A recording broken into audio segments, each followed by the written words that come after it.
మీకు అందరికీ నా యొక్క వందనాలు చెల్లిస్తున్నా. మీరు దేవుని సన్నిధిలో గడిపే ప్రతి క్షణము మీకు ఆశీర్వాదకరంగా ఉండాలని దైవ సేవకులుగా నా ప్రార్థన. పరిశుద్ధమైన గ్రంథము నుంచి లూకా సువార్త 13వ అధ్యాయము, లూకా సువార్త 13వ అధ్యాయము 6 నుంచి 10 వచనాల వరకు మనం చదువుకున్నాం. వాక్యంలోకి వెళ్ళక ముందుగా చిన్న ప్రార్థన చేసుకుందాం. పరిశుద్ధుడా మీకు వందనాలు. ఇంతవరకు జరిగిన ఆరాధనలో మీరు తోడుగుండి నడిపించారు. మీ వాక్యంలో అడుగు పెడుతున్నాం ప్రభువా. మీ మాటలు మాకు బోధించమని క్రీస్తునామని వేడుకొంచున్నాం తండ్రి, ఆమేన్. ప్రభువైన యేసుక్రీస్తు మనలను ప్రేమించి మన జీవితంలో మనకు నూతన దినం ఇచ్చినందుకు దేవునికి వందనాలు చెల్లిస్తున్నా. ఉదయకాల సమయంలో గడిచిన వారమే మనం చూసిన ప్రసంగాన్ని మళ్ళీ కంటిన్యూ చేస్తున్నాం. గడిచిన వారంలో నేను చెప్పిన వాక్యం ఏంటి, మనం విన్న వాక్యం ఏంటి? I want to cut off this tree. అంటే యేసయ్య చెబుతున్న మాట ఏమిటంటే, ఈ చెట్టుని నేనేం చేస్తానట, నరికి వేస్తాను. మరి నరికి వేస్తాను అంటే అక్కడ ఉండే ఆ వ్యక్తి, ఆ తోటలో లేకపోతే ఆ తోటను వేసిన వ్యక్తో లేదా ఆ చెట్టుని నాటిన వ్యక్తో నరికే ప్రభువా అన్నారు అనుకోండి, అందరూ కూడా కరోనాలో నరకబడి ఉండేవారు. కానీ నరకలేదు. అదేనా? నేను నరుకుతాను అంటే ఒక వ్యక్తి అట బ్రతిమలాడుతున్నాడట. 8వ వచనం చదువుదాం, చూడండి. 8వ వచనం, అయితే వాడు అయ్యా నేను దాని చుట్టూ త్రవ్వి ఎరువు వేసి ఈ సంవత్సరం కూడా ఉండను. మీరేమో నరికేస్తానంటున్నారు. నరికాయి అని చెప్పటం లేదు. ఈయనేమంటున్నాడట, నువ్వు నరుకుతూ కానీ ఇంకొక సంవత్సరము ఏంటంటే ఇంకొక సంవత్సరము గడువు.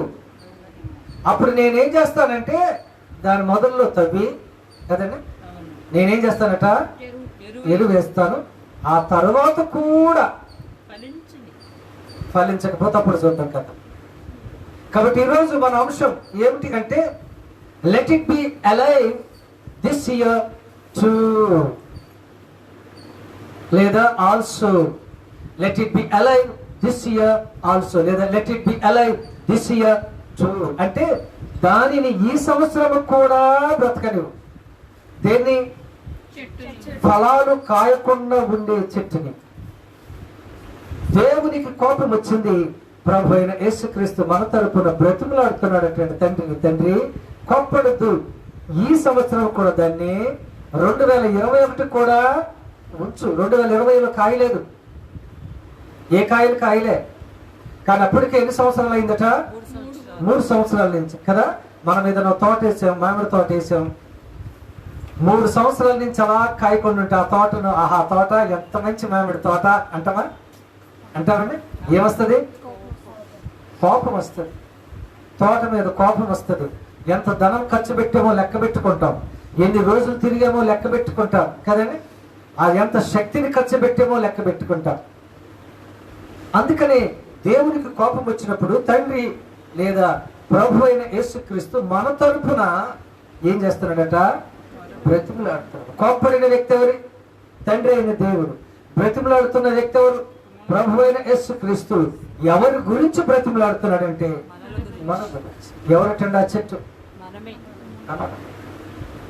ఈ చెట్టు చూడడానికి ఎత్తుగా ఉంది, బలంగా ఉంది, కొమ్మలు చక్కగా ఉన్నాయి, ఆకులు బలంగా ఎట్టి పచ్చగా ఉన్నాయి, చూడముచ్చటగా ఉంది. కానీ నో ఫ్రూట్స్, ఫలాలు లేని చెట్టు ఎంత పెద్దదైతే ఏంటి, అంతేనా? ఫలాలు ఉన్న చెట్టు చిన్నదైనా దానికి గౌరవము వస్తుంది. ఉదయకాల సమయంలో 3 విషయాలు మనం చూద్దాం. జాగ్రత్తగా చూడండి. ఎఫెసీయులకు రాసిన పత్రిక 5వ అధ్యాయము 15, 16 వచనాలు. Ephesians chapter 5 verses 15 and 16. దినములు చెడ్డవి గనుక మీరు సమయాన్ని పోనీయొద్దు, సద్వినియోగము చేసుకొనుచు సద్వినియోగము అంటే జాగ్రత్తగా ఉపయోగించండి. జ్ఞానం లేని వారిలాగా కాక జ్ఞానుల వలె తెలివైన వారిలాగా నడుచుకున్నట్లు జాగ్రత్తగా చూచుకొనుడి. జాగ్రత్తగా చూసుకున్నది. సమయం అయిపోతుంది, టైం అయిపోతుంది. టైం అయిపోతే ఎలా పరిగెడతాం బస్ స్టాండ్కి కదండి?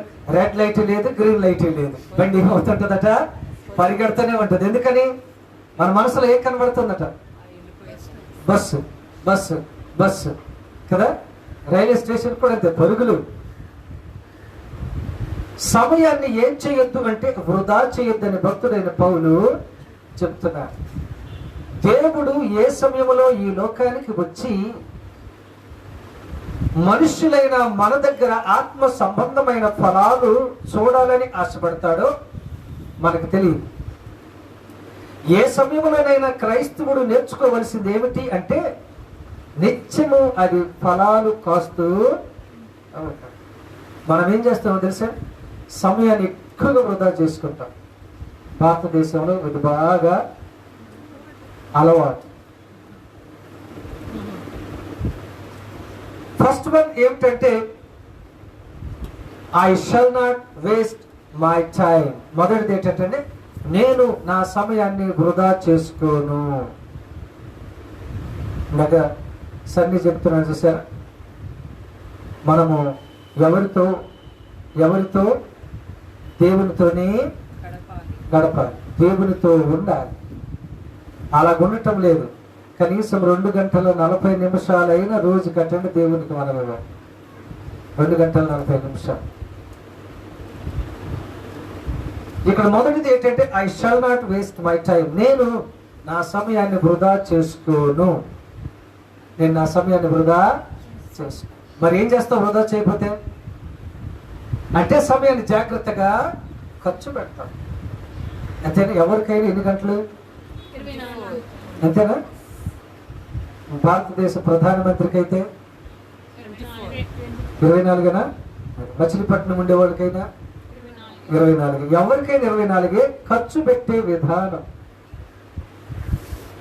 అది కూడా ఒక వరం అండి. ఖర్చు పెట్టడం, సరిగ్గా ఖర్చు పెట్టడం, సమయానికి ఖర్చు పెట్టడం అదొక వరం. అందరికి కొంతమంది ఖర్చు పెడతారు కానీ ఎలా ఖర్చు పెట్టాలి, ఎప్పుడు ఖర్చు పెట్టాలో అంతే. సమయం కూడా చాలా విలువై. అది ఒకసారి పోయింది అంటే మళ్ళీ తిరిగి మనం సమయం యొక్క విలువ మనకి చాలా తెలియటం లేదు. అందుకని ఇక్కడ మనం చూసిన దీంట్లో ఏమనుందంటే భక్తుడైన పౌలు చెబుతున్న మాట, సమయాన్ని పోనివ్వద్దు, దాన్ని ఎలా ఖర్చు పెట్టాలట? జాగ్రత్తగా ఖర్చు పెట్టాలి. జాగ్రత్తగా ఖర్చు పెట్టాలి. ఆఫీసుల్లో మీరు పని చేసేటప్పుడు 4-5 మీ ఆఫీసర్ 4-5 పనులు ఇచ్చేసి ఈ టయానికి ముగించాలంటే అప్పుడు తెలుస్తుంది మీకు సమయం యొక్క విలువ ఏంటి కదా. టక్ టక్ టక్ టక్ టక్ 1 అయింది అమ్మయ్య, ఇంకో 2 గంటలు ఉంది, టక్ టక్ టక్ టక్ చేసి 2 అయింది అమ్మయ్య, ఇంకో గంట ఉంది, ఈ గంటలో 2 చేసేయాలనేసరికి ఒక్కోసారి కంగారులో 1 కొట్టబోయి 1 కూడా కొడతాం కదా. కంప్యూటర్ ముందే ఉంది, మనకన్నీ తెలుసు, కానీ ఏం లేదట, టైం లేదు. గంటలో 2 చేయాలంటే కష్టమండి అని బాబు ఎంత టెన్షన్ పడతారు. సమయం ఆ సమయానికి చేయకపోతే ఆఫీసర్ ఏమంటాడట,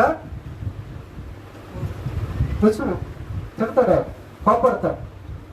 నిజమే.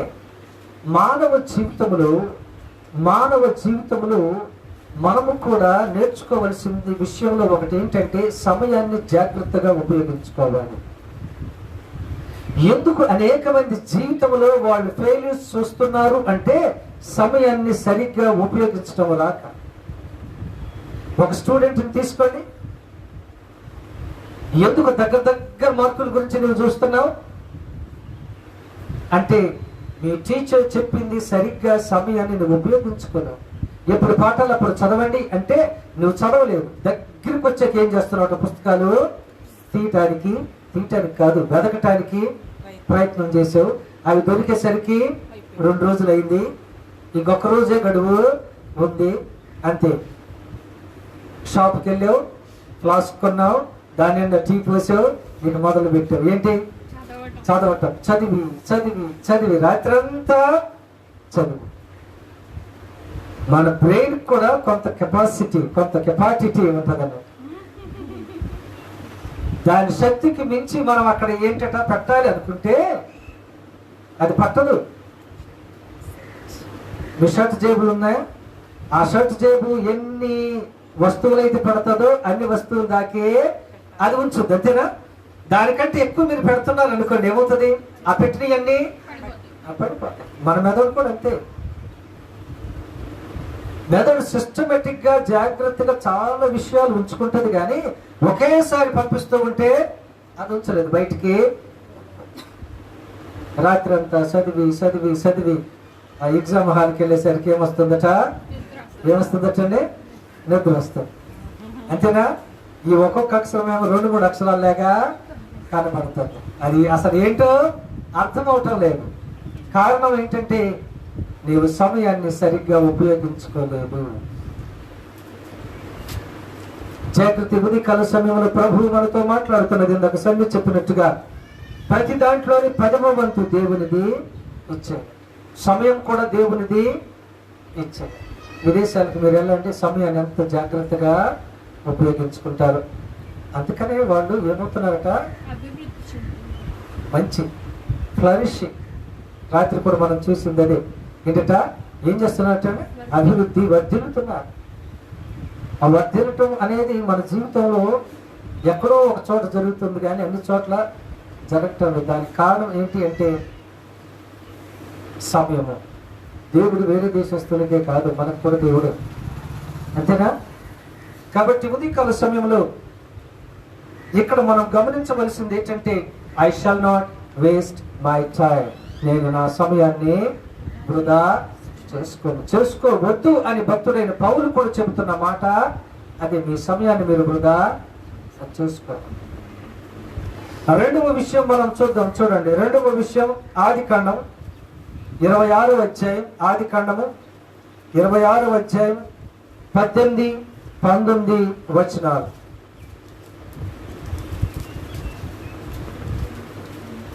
అప్పుడు తన తండ్రి అయిన అబ్రహాము, కరెక్టనా? 26వ అధ్యాయమేనా? చదువు. అప్పుడు తన తండ్రి అయిన అబ్రహాము దినములలో త్రవ్విన నీళ్ల బావులు ఇస్సాకు తిరిగి త్రవ్వించెను. చదవాలి. ఏలయనగా అబ్రహాము మృతి పొందిన తరువాత ఫిలిస్తీయులు వాటిని పూడ్చివేసిరి. అతడు తన తండ్రి వాటికి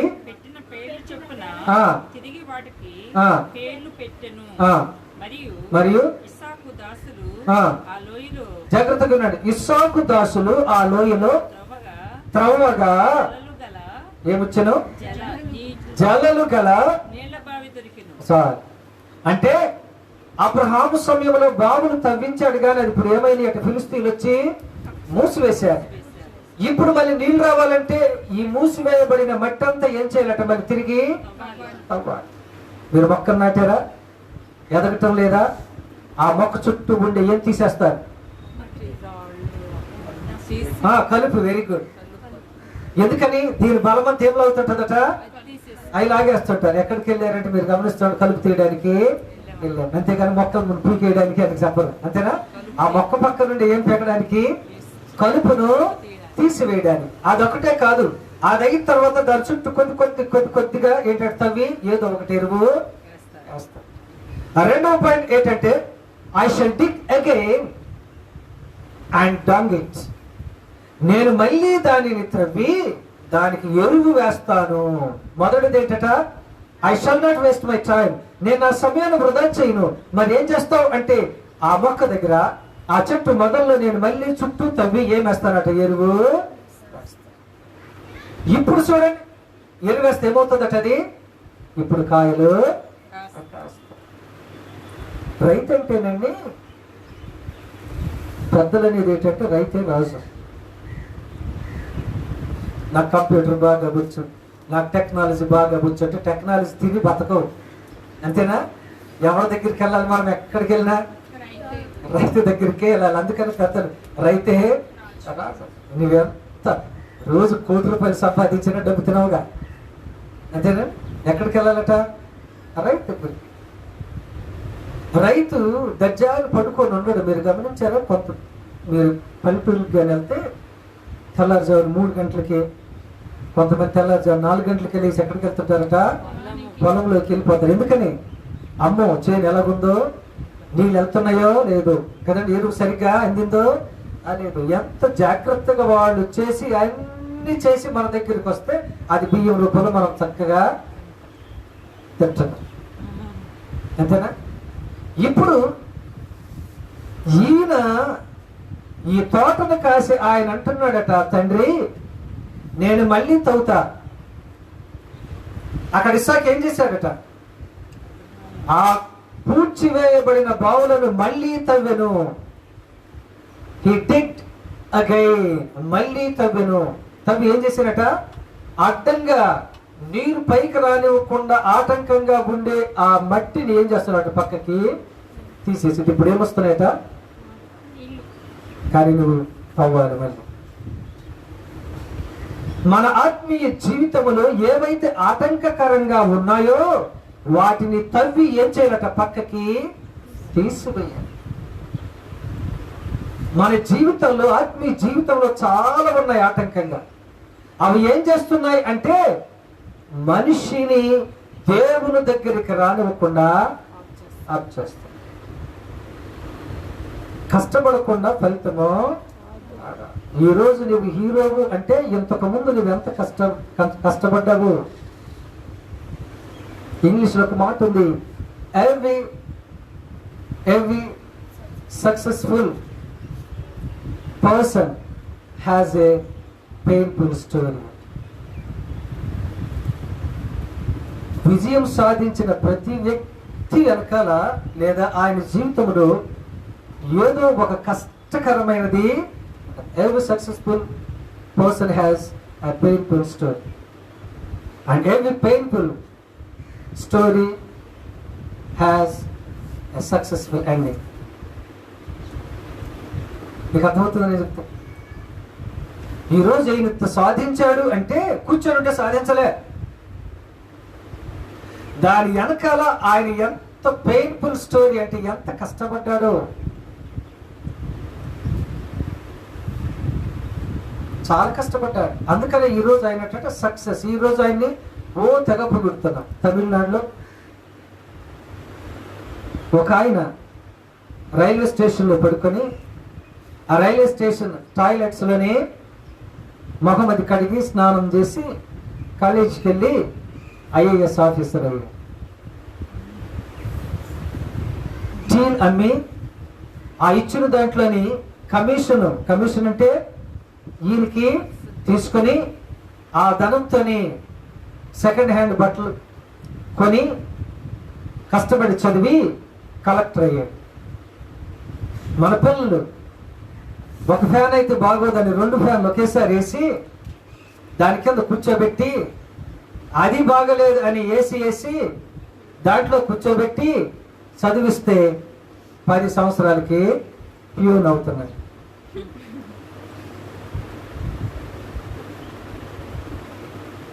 నిజమే. ఆయన కలెక్టర్ అయ్యాడంటే నేను ఎన్ని కష్టాలు పడ్డానో అని చక్కగా ఆయన 1 గంట సేపు వివరించాడు ఆ వీడియోలో. మీకు తల్లిదండ్రులు ఉన్నారు, నాకు తల్లిదండ్రులు లేరు అని చెప్పడం. మీకు బంధుమిత్రులు ఉన్నారు, నాకు కూడా ఉన్నారు, కానీ ఎవరు నాకు సహాయం చేయడానికి ముందుకు రాలే. మీ ఇంట్లో ఉంటాను అంటే ఎవరు నన్ను ఇంట్లోపలికి రానివ్వలే. కాబట్టి నేను రైల్వే స్టేషన్ నా ఇల్లు.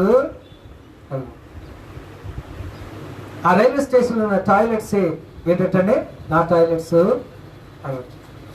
నా జీవితం ఎక్కడ అయ్యింది. అప్పటికి కూడా మొదటిసారి నేను తప్పాను, అయినా నేను పట్టు వదలలేదు. ఆ 2సారి పట్టు పెట్టాను. ఇప్పుడు ఆయన కలెక్టర్ ఐఎస్ తమిళనాడు. ఎంత పెయిన్ఫుల్ స్టోరీ ఉందో గమనించాను. అందుకనే నేను అంటున్నా, every successful person has a painful story, and every painful story has a successful ending. So be ready for pain in order to get your success. కష్టపడ్డానికి దాని అర్థం ఏంటంటే కుట్టేదానికి కాదు, కష్టపడ్డానికి రెడీగా ఉండు. ఎందుకు అంటే నువ్వు విజయం సాధించాలంటే నువ్వు కష్టపడాలి. పెద్దలు అంటారట అని చెప్పండి, నో పెయిన్ నో గెయిన్. కష్టపడకుండా ఏది కూడా నువ్వు సాధించలేవు. కష్టపడకుండా వచ్చింది తెలుసండి, ఆయనకి ఎలా ఖర్చు పెట్టాలో తెలియదు. నేను ఉద్యోగం చేయవలసినంత బాధ నాకెందుకండి? మా తాత ముత్తాతలు తరాలు ఏమంటారట, సిక్కులేక వచ్చారు ఆ మాట చెప్పడానికి. ఏమంటట, తరాలు కూర్చొని తిన్నా ఇంకొక తరగని అంతే. మొదటి తాయిట తరతరాలు కూర్చొని తిన్నా ఇంకొక తాయేంటి, తరగని ఆస్తి ఉంది. ఇంక మా ఊడు మళ్ళీ వెనకాల వేసుకొస్తాడు ఎవరు, తండ్రి. ఇంకా మా ఊడు ఉద్యోగం చేయవలసిన పని. నీకు సిగ్గులేదు ఆ మాట చెప్పడానికి? అంటే ఈ మాట ఎందుకు ఈ మాట చెబుతూ మీ అబ్బాయిని ఎంత దరిద్రంగా పెంచావో నువ్వే ఒప్పుకుంటున్నావు, అంతేనే. చాలా సిగ్గుసేట అలాగా. అందుకనే మన బిడ్డలు ఏమిటట మంచి అభివృద్ధిలోనికి రాకపోవటానికి కారణం. ఈయన అంటున్నాడు, నేను కూర్చుంటాను ఈ చెట్టునే చూస్తాను అంటలేదు. అక్కడ ఏమంటున్నాడు చూస్తాను మీరు, నేను కూర్చుండి ఈ చెట్టునే చూస్తాను అన్నాడు. చదవండి, 8వ వచనమా? లూకాసు వార్త 13వ వచనం. అయితే వాడు అయ్యా నేను దాని చుట్టూ తవ్వుతా, జాగ్రత్తగా దాని చుట్టూ ఆ తవ్వి నేను ఎరువు వేస్తాను, నేను కూర్చొని ఉంటానని చెప్పడం అంటే దాని అర్థం పెట్టి నేను కష్టపడతాను. మీకు ఒకటి తెలుసా, రోజు కష్టపడేవాడినండి దేవుడే కాదు చుట్టుపక్కల మనుషులు కూడా మెచ్చుకుంటారు, ఈయనంటే భలే కష్టపడతాడు. కష్టపడకుండా తినేవాడిని ఏమంటారు తెలుసా, ఈయన్ని ఎలా పెంచారు కానీ తల్లిదండ్రులు కదండి. ఇంకొంచెం చెప్పొద్దులే, ఏం బతుకండి ఇది, ఎప్పుడు చూసిన కూర్చొని తింటనేమంటారు. కష్టపడేవాడిని అందరూ మెచ్చుకుంటారు, అందరు ఇష్టపడతారు, అర్థమైందా? కాబట్టి అదే సమయంలో అందరు కూడా బరువంతా ఆయన మీద పెడతారు, అది కూడా అసమస్య. ఓకే ఓకే ఇక్కడ కాబట్టి ఇక్కడ మనం చూద్దాము 26వ అధ్యాయం 18-19 వచనాల్లోని ఇస్సాకు అంటున్నది ఏంటంటే, మళ్ళీ తవ్వించను. దేవుని దగ్గరికి వెళ్లకుండా మీ జీవితంలో ఏమైతే ఆటంకకరంగా ఉన్నాయో వాటిని తవ్వి మీరేం చేయాలట, పక్కకి తీసివేయ. అలా తీసివేయకపోతే మనం ఏంటట, ఉన్నాము కానీ మన మీద మట్టి ఉంది. అంటే దేవునికి మనకు మధ్య నుండే సంబంధము సరిగా లేదు. బ్రతుకుతున్నాం. ఈ సంవత్సరం నేను తవ్వుతా. ఎన్ని సంవత్సరాలు తవ్వుతావు? 3 సంవత్సరాలు తవ్వేవా? యేసు చెప్తున్నాడట, ఈ పిల్లలు మీరు నాకు ఇచ్చారు ప్రభువా, వీళ్ళంటే నాకు చాలా ఇష్టం, 4వ సంవత్సరం కూడా నేను తవ్వుతాను. 4వ సంవత్సరం కూడా తవ్వాక కాయకపోతే అప్పుడు నువ్వు ఏం చేస్తావో వచ్చేయి కదండి. కొంతమంది అంటారు, ఈసారిగా నేను చేయకపోతేనండి చెప్పండి, మీరు నన్ను అసలు నమ్మద్దు అంటారా? అసలు మీరు నమ్మద్దు, నా దగ్గరికి రావద్దు అంటే ఇక ఆసారి తప్పనిసరిగా ఆయన 2020 ఎంత దేవుడు మనలను మన బిడ్డలను కాపాడాడు. 2021లోనైనా కనీసం తవ్వుదాం అంటే నా అర్థం గుణం తీసుకోనని కదా. ఆత్మీయ జీవితంలో ఎంతగా వెళ్దాం. ప్రార్థనలో, పరిశుద్ధ జీవితంలో, విశ్వాస జీవితంలో, ఆత్మీయ జీవితంలో ఎంత లోతుగా మనము వాక్యం ద్వారా తవ్వుదాం. దాని ప్రయత్నం మనం చేసే మనస్సు మనకి అవ్వటాం. అంతేగాని కొత్త ఏడు మొదలు పెట్టేను, నా పాత జీవితం అలాగే ఉంది అంతేనా? పాత జీవితం మారకుండా కొత్త ఏడు మొదలు పెడితే ఇంటి కొత్త పాట వస్తుంది, అంతేనా? జనవరి వస్తుంది, 1 వస్తుంది, 1 తర్వాత 3 రాదు, 2 వస్తుంది, 2 తర్వాత మళ్ళీ అంతేనా? విచిత్రం.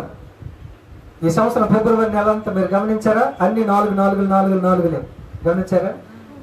గమనించలేదా? ఆదివారం 4, సోమవారం 4, మంగళవారం 4 చూడండి అక్కడ కనబడుతున్నాయి. ఇలాంటివి గమనిస్తాం మనం. అన్ని 4 వస్తాయి. మీరు గమనించండి, ఆదివారం 4, అన్ని 4 వస్తాయి. ఇలాంటివి గమనిస్తాం. క్రొత్తదనం, మనలో క్రొత్తదనము కావాలి దేవునికి. అంతేనండి. నువ్వు ఎంత జ్ఞానివి, ఎంత చదువుకున్న వాడివి అది కాదు దేవునికి కావాల్సింది. నువ్వు ఫలాలు ఫలిస్తున్నావా లేదా అవి మాత్రమే దేవునికి కావాలి. ఒక్కసారి నువ్వు దేవుని దగ్గర నుంచి దూరం అయ్యావంటే దేవునితో కలవటం చాలా కష్టం. ఎందుకో తెలుసా? దాని గురించి ఎదురు చూస్తూ ఉంటాడు. అటు ఎవరు? పేతురు రాసిన మొదటి పత్రిక 5:8 ఏముందటండి? ఎవరిని మృంగుతున్నా అని గర్జించే సింహం వలె తిరుగుతూ. మొదటి పాయింట్ ఏంటంటే, నేను సమయాన్ని వృధా చేయను తండ్రి, మరి ఏం చేస్తావు అంటే, నేను మళ్ళీ తవ్వుతాను. ఎందుకు నువ్వు తవ్వుతావు? మూడవ విషయం మనం చూద్దాం. చూడండి, మూడవ విషయం 92వ కీర్తన 12వ వచనం. 92వ కీర్తన 12వ వచనం. నీతిమంతులు ఖర్జూర వృక్షము వలె మోగు వేయుదురు. I shall make this tree flourish. I shall make this tree flourish. ఈ చెట్టు ఫలించేలాగా నేను చేస్తాను అంటున్నాను. నేను ఎందుకు తవ్వుతున్నాను? అది ఫలాలు ఫలించడానికి నేనేం చేస్తానట? తవ్వుతాను. అంతేనండి. రైతు ఎందుకు వెళ్తాడు చెట్టు దగ్గరికి? తోట దగ్గరికి ఎందుకు వెళ్తాడు రైతు? గమనిస్తాడు, అన్ని గమనిస్తాడు. కాయటం లేదా? ఎక్కడ లోపం ఉంది? లోపాన్ని తీసివేయడానికి కదండి, లోపాన్ని తీసివేయడానికి రైతు ప్రయత్నము చేస్తాడు. ఇప్పుడు ఈయన చెబుతున్న మాట ఏమిటంటే, ఏం చేస్తాడట? నేను ఆ చెట్టు ఫలించేలాగా చేస్తాను. క్రైస్తవుడు ఏం చేయాలట? నిజంగా నీతిమంతుడైతే ఇప్పుడు ఏం చేయాలట? ఫలాలు పండాలి. వాక్యం ఏముందటండి? మారు మనసుకు తగిన ఫలాలు ఫలించుడి. ఏ మనసుకు? మారు మనసుకు. ఫలాలు ఫలిస్తున్నాం కదా పాస్టర్ గారు అంటే, ఏ ఫలాలు ఫలిస్తున్నారు? లోక సంబంధమైన ఫలాలా? అంతేనా? దేవునికి ఫలాలు అంటే దేవుని ఫలాలు కావాలి. మీ సోషల్ టీచర్ నిన్ను అడుగుతుంటే సైన్స్ రాశాను కదండి అంటే, నేను అడిగింది ఎవరు? నువ్వు దేంట్లో తెచ్చుకోవాలి మార్కులు అని అడిగిందామే. నువ్వు దేని గురించి మాట్లాడుతున్నావు? అసలు అర్థం ఉందా? అదే సమస్య. నేను అడిగేదేంటి? మారు మనసుకు తగిన ఫలాలు.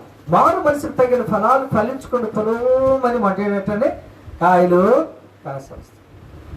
అందుకని ఈ ద్రాక్ష తీగ, దైవజనుడా, ఈ ద్రాక్ష తీగ బాగా కాసింది, కానీ ఇది పిచ్చి ద్రాక్ష, కారు ద్రాక్ష, చేదు ద్రాక్ష, ఇది తినటానికి పనికిరాదు. మీకు తూటికాడు చెట్టు అని తెలుసా? పొడుగు ఉంటుంది. ఏ స్త్రీ కూడా తనలోని పెట్టుకోదు కదా. పొడుగు మాత్రం తెగ పొడుగు ఉంటుంది కదా. ఎందుకు అంత పొడుగు అంటే, మళ్ళీ పువ్వు ఎంత ఉంటుందట? కానీ అందరూ దాని దగ్గరికి దాన్ని ఇష్టపడతారు. దేవుడు మనలను కోరుకునేది కూడా ఇక్కడ ఏంటట? మనలను ఆయన కోరుకునేది ఏంటంటే, నువ్వు చిన్నదానివా పెద్దదానివా, చిన్నోడివా పెద్దోడివా నాకు అనవసరం, కానీ ఆత్మీయ ఫలాలు ఫలించేవా లేదా అన్నది నాకు అవసరం. అంతేనా? నేను నిన్ను ఒక ప్రశ్న అడిగాను, ఆ ప్రశ్నకి జవాబు రాసేవా లేదా అన్నదే నాకు కావాలి. నువ్వు ఏ పెన్నుతో రాసావు? బంగారు పెన్నుతో రాసావా? అంతేనండి? లేకపోతే వెండి పెన్నుతో రాసావా అని no teacher is going to ask you. ఏ టీచర్ కూడా నేను అడగరు. ఆ టీచర్ కావాల్సింది ఏంటి? అంతే. సరైన జవాబు రాయటం. నువ్వు రాసావు కరెక్ట్ ఆన్సర్ కరెక్ట్ గానే రాసావు, కానీ బంగారు పెన్తో రాసి ఉంటే మార్కులు ఇద్దరు అంటారండి అంటారు. దేవుడు కోరుకునేది కూడా అదే. నీవు ఫలించడమే ఆయనకి కావాలి. ఈ 2021లో లేదా 2020లో ఏమైనా కాసేమా? ఏమైనా కాసేమా? మరి 2021లోనైనా కాద్దామా? ఎస్ అడిగేది అదే. ఈ 2021లో కూడా నా బిడ్డలను ఉంచండి తండ్రి, ఇప్పుడు నేను వాళ్ళని తవ్వుతా. డెప్పు మీద ఇవ్వాలంటే డెప్పు మీద కూడా ఇస్తా, కానీ ఈ సంవత్సరం కూడా ఉంచండి, ఈ సంవత్సరం కూడా ఉంచండి. వాళ్ళు కాయకపోతే అప్పుడు చెప్తాను సంగతి. నిజమే ప్రభు, వాళ్ళు రోజు 9 గంటలకే లెగిస్తారు ఉదయం. ఈ 2021లో వాళ్ళు 6 గంటలు లెగకపోతే అప్పుడు చెప్తాను కరోనా తీసుకొని. పెందల కాడని ఉదయం 9 గంటలకి లెగిస్తాం, అంతేనా? అదే ఇంగ్లీష్ లో వచ్చిన మాట, ఎర్లీ మార్నింగ్. అదే వచ్చిన సమస్య, ఎర్లీ మార్నింగ్ at 9 AM.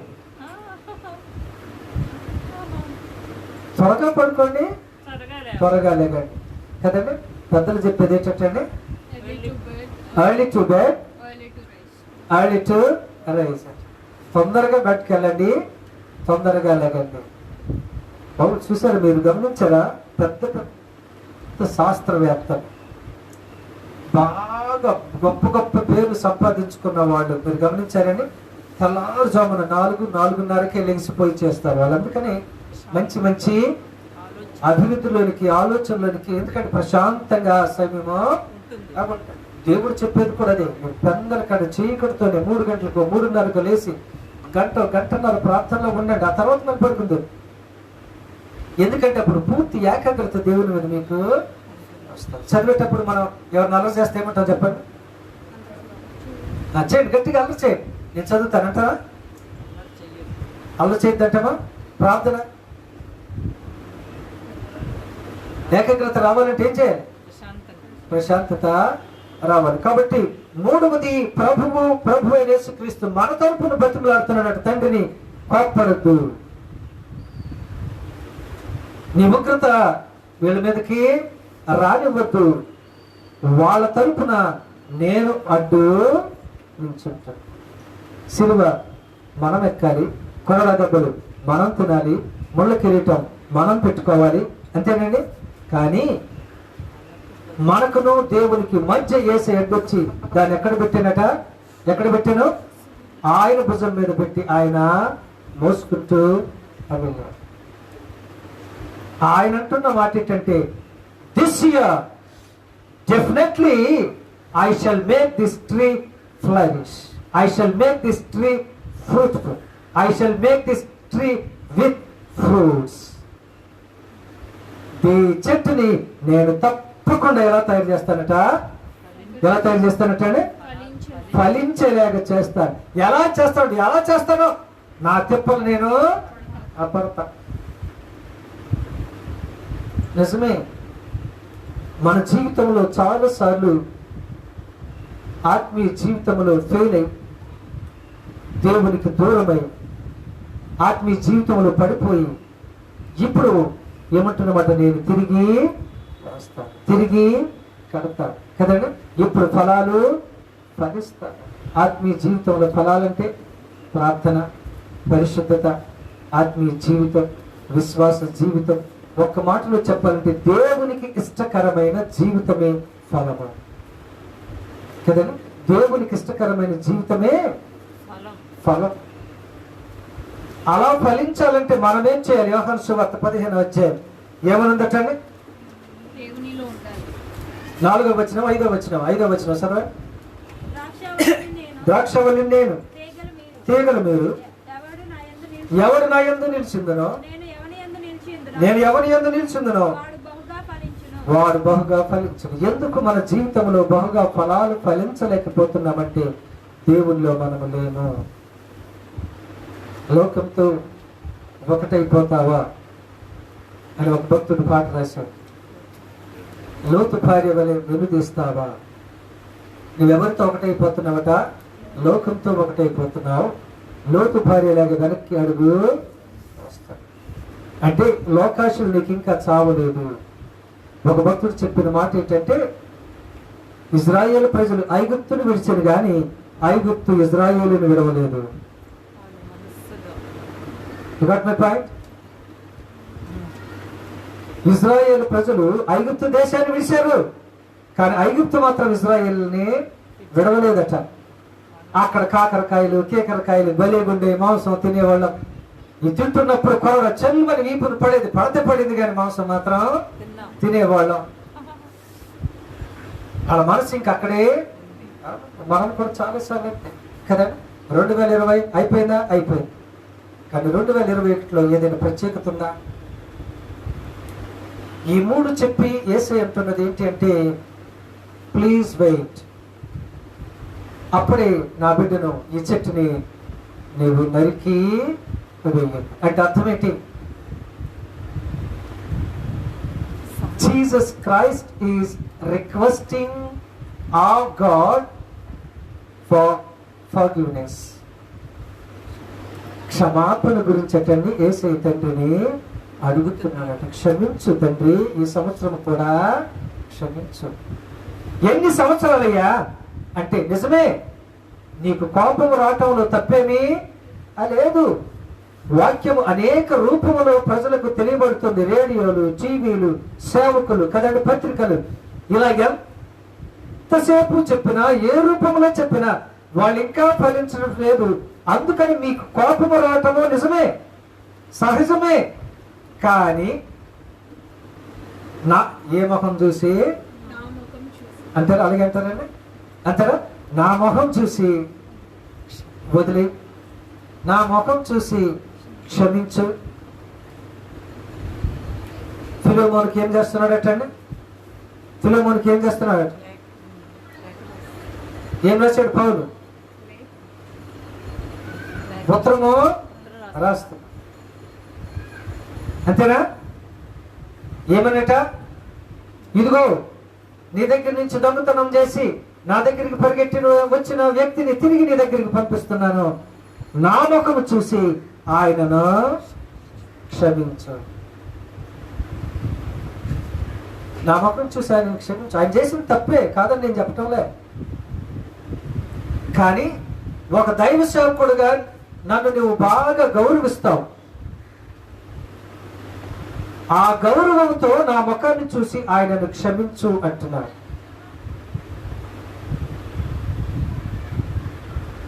ఒకవేళ ఆయన ఏదైనా ఖర్చు పెట్టుంటే దాన్ని నా అకౌంట్ లోనికి రాయమంటున్నాడు. ఎంత క్షమాపణ గుణం! యేసయ్య ఎంతో మనల్ని క్షమించాడు, ప్రేమించాడు. కాబట్టే మనం ఇంకా 2021లో క్షేమంగా అడుగు పెట్టాడు. ఇప్పుడు నా ప్రశ్న ఏంటంటే, కనీసం ఈ 2021లోనైనా కాద్దామా పండు? లేకపోతే ఇంకొక సంవత్సరం ప్రభువా అని మళ్ళీ వాయిదాలు వేద్దామా? ఏమో ఇంకొక సంవత్సరం వస్తుందో రాదో అది చెప్పను. చదువుతాం చూడండి, ఒక వచనం చదువు. ఫిలిప్పీయులకు రాసిన పత్రిక 1వ అధ్యాయం 10-11 వచనాలు చదువు.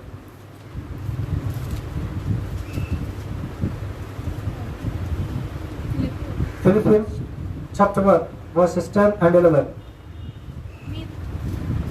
మీ ప్రేమ తెలివితోను ఆ సకల విధములైన ఆ అనుభవ జ్ఞానములతోను ఆ కూడినదై ఆ కంతకంతకు ఉమ్ అభివృద్ధి పొందవలెననియు ఉమ్ ఇందువలన ఆ దేవునికి ఉమ్ మహిమయు ఉమ్ స్తోత్రమును ఉమ్ కలుగునట్లు ఉమ్ మీరు యేసుక్రీస్తు వలనైన ఉమ్ నీతి ఫలములతో ఉమ్ నిండుకుని వారై. ఏ ఫలాలు? నీతి ఫలము. ఏ ఫలాలతో నిండాం మనం? ఈ లోక సంబంధమైన ఫలాలు చాలా నింపుకున్నాం కదండి. వాటిని చూసి మనం ఏంటట, అప్పుడల్లా ఉండేవాళ్ళం పూరిలా గుండిపోయి ఆహా ఓహో అంటున్నామట. ఇలాగే ఒక వ్యక్తి బైబిల్ గ్రంథంలో ఒక వ్యక్తి ఒక మాట అంటున్నాడు అట. చెప్పండి ఆయన పేరు ఏమంటున్నాడు అటండి? ఒక ధనవంతుడు బాగా సంపాదించి ఆయన అంటున్న మాట ఏమిటంటే, నా ప్రాణమా తినుము త్రాగుము సుఖించుము అంటే ఒక స్వరము ఆ వ్యక్తికి వినబడుతున్నట. You fool, tonight I'm going to ask your life. మూర్ఖుడా, రేపు ఎల్లుండా కాదు, ఈ రాత్రికి నేను నీ ప్రాణాన్ని తీసుకుంటున్నా. నీవన్నీ సంపాదించావు, అసలైంది అసలైంది అవతల రాశి. మనం చాలాసార్లు కదండి, అంతేనా? మాకు చాలాసార్లు కూడా అంతే, అన్ని వాళ్ళు ఇచ్చిన అన్ని ప్రశ్నల జవాబులు రాస్తాం, ఆ కాగితం తిరిగి అక్కడ పెట్టాం. మన జేబులో పెట్టుకొని వస్తే అన్ని రాసావా? రాశాను. ఎక్కడుందట అది? మన జేబులో. ఎలా పాస్ అవుతావు? అవుతావా? అవును. దేవుడు మనలో ఈ 2021లో కోరుకునేది ఏమిటి అంటే, తండ్రి అయిన దేవుడిని యేసయ్య బ్రతిమలాడుతున్నాడు. ఆ చెట్టు మనమే. ఆత్మీయంగా ఆ చెట్టు ఎవరటండి? మనమే. మనము ఫలించము? లేదు, ఫలించలేదు కాబట్టి దేవుని యొక్క ఉగ్రతకు మనం గురి అవ్వాలి. అవ్వకుండా పోయిన వారం ఏంటంటే, I want to cut off this tree, I don't want to look at this tree fruitless. ఫలాలు లేని చెట్టుగా ఈ చెట్టును చూడటం నాకు ఇష్టమో లేదు. If at all I want to look at this tree, ఒకవేళ నేను ఈ చెట్టును చూడాలనుకుంటే ఎలా చూడాలంటే, పళ్ళతోనే చూడాలి. అందుకని ఆ పళ్ళు ఫలించేలాగే నేను చేస్తాను ప్రభువా, ఈ సంవత్సరం కూడా దాన్ని వండని. అందుకనే ఏంటంటే మన టైటిల్ ఏంటంటే, let it be alive this year to. ఈ సంవత్సరం కూడా దాన్ని బ్రతకనివ్వండి. యేసయ్య మన పక్షాన, తండ్రి అయిన దేవునికి నా బిడ్డలు ఈ సంవత్సరం కూడా వాళ్ళని క్షేమంగా ఉంచు ప్రభువా తండ్రి అని అడిగారు. ఈయన పేరు నిలబెట్టాలి మనం. అంతేనా? ఈ సంవత్సరం కూడా మనము దేవునికి వ్యతిరేకంగా వెళ్తే ఇంకొక సంవత్సరం మన జీవితంలో వస్తుందో రాదో తెలియదు. కాబట్టి ఈ నూతన సంవత్సరంలో మనము దేనితో నింపబడాలి చెప్పండి? ఫిలిప్పీ 1:10-11 ప్రకారం దేనితో నింపబడాలి? నీతి ఫలాలతో మనము నింపబడాలి. ఇప్పుడు ఆయన అదే అంటున్నాడు. ఏమంటున్నాడు? I shall not waste my time, I shall dig it again and dug it, and number 3, I shall make this tree flourish. దేంతోనట? నీతి ఫలాలతో. అదేనా? ఆహా, ఆయన ఎన్ని బిల్డింగ్లు సంపాదించాడు, ఆయన ఎంత ఫలాలు సంపాదించాడు కాదట, ఎన్ని ఆత్మీయ ఫలాలు సంపాదించాడు, అది ప్రభువుకి కావాలి. ఈ నూతన సంవత్సరంలో మనము, మన బిడ్డలు, మన సంఘము ఆత్మ సంబంధమైన నీతి ఫలాలతో నింపబడి అనేక మందికి వీటిని చూపిస్తూ ముందుకు అడుగు వేయడానికి పరిశుద్ధాత్మ దేవుడు మనకు సహాయం చేయునుగాక. ఆమేన్. God bless you. చిన్న ప్రార్థన చేసుకున్నాం. పరిశుద్ధుడా నీకు వందనాలు. వాక్యమైన బిడ్డలందరినీ మీరు ఆశీర్వదించండి. నీతి, ఆత్మ సంబంధమైన ఫలాలు ఫలిస్తూ మేము ముందుకు అడుగు వేయడానికి సహాయం చేయమని క్రీస్తు నామమున వేడుకొంచున్నాను తండ్రి. ఆమేన్.